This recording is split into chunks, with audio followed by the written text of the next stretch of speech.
Hi friends, మీకు ఈ video నచ్చితే లైక్ చేయండి, సబ్స్క్రైబ్ చేయండి. ఇతన్ని మేము డిశ్చార్జ్ చేసేస్తున్నాము, ఈయన కోలుకునేసాడు కదా, ఇంకా ఇంటికి తీసుకొని వెళ్ళండి అని డాక్టర్ చెప్తాడు. దాంతో చామంతి టెన్షన్ పడిపోతూ ఇంటికి ఇప్పుడు నాన్నని ఎక్కడికని తీసుకువెళ్ళాలి అని చామంతి చాలా టెన్షన్ పడుతూ ఉంటుంది. అదేంటి అలా మాట్లాడుతున్నావు, ఇంటికే తీసుకువెళ్దాము, మీతో పాటే మీ నాన్న కూడా ఉంటారు అని ప్రేమ్ అంటాడు. ఏంటి డ్రైవర్ బాబు, ఏం మాట్లాడుతున్నావు? నాన్న మాతో పాటే అక్కడ ఉండటం ఏంటి? రమాదేవి అమ్మగారు గురించి మీకు తెలిసిందే కదా, మమ్మల్నే కష్టంగా ఉండనిస్తున్నారు. అలాంటిది నాన్న కూడా అంటే అమ్మగారు చూస్తే ఇంకేమైనా ప్రాణాలు తీసేస్తుంది అని చామంతి టెన్షన్ పడుతూ నిలదీస్తూ ఉంటుంది.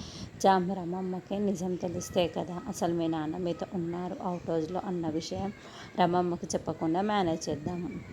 అంతే నేను చూసుకుంటాను అని ప్రేమ్ ఒప్పించేస్తాడు. సరే అలాగే అమ్మ తీసుకువెళ్దాము అని చామంతి అంటుంది. అలా రామచంద్రయ్యని కారులో తీసుకొని ప్రేమ్ శ్యామల ఇంటికి వస్తూ ఉంటారు. ఇక రోజా గార్డెన్లో ఉయ్యాలలో కూర్చొని ఊగుతూ ఇప్పుడు ఈ చామంతి వాళ్ళని ఏదో ఒకటి చెప్పి అమ్మని చామంతిని ఇద్దరిని కూడా ఇక్కడ నుండి గెంటేస్తాను.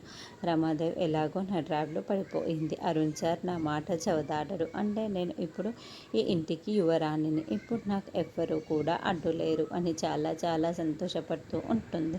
సరిగ్గా అప్పుడే ప్రేమ్ ఇద్దరు రామచంద్రని చెరొక్క వైపు పట్టుకొని అవుట్ హౌస్లోకి తీసుకువస్తూ ఉంటారు.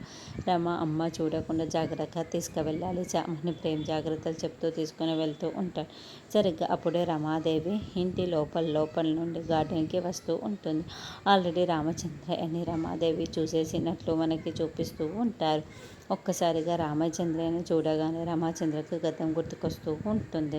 ఈ ఫోటోలో చూపిన విధంగా రామచంద్రయ్య రమాదేవి జుట్టుపట్టు ఇంటి లోపల నుండి బయటికి గెంటేస్తున్న ఒక బ్లెస్సింగ్ని మనకి చూపిస్తూ ఉంటారు. తర్వాత రామచంద్రయ్య రమాదేవికి వేలు చూపిస్తూ గట్టిగా వార్నింగ్ ఇవ్వడం మొత్తం కూడా బ్లడ్ సెన్స్లో చూపిస్తూ ఉంటారు. అలా ఇంటి లోపలికి వస్తున్న రామచంద్రయ్యని చూసి రమాదేవి భయంతో వణికిపోతూ ఉంటుంది. అంటే రాజాగారే రాణిగారి దగ్గర రమాదేవి పనిచేస్తున్నప్పుడు ఏదైనా దొంగతనం చేస్తున్నప్పుడు రామచంద్రయ్య అలా రమాదేవిని గెంటేసి వార్నింగ్ ఇచ్చి ఉంటాడా?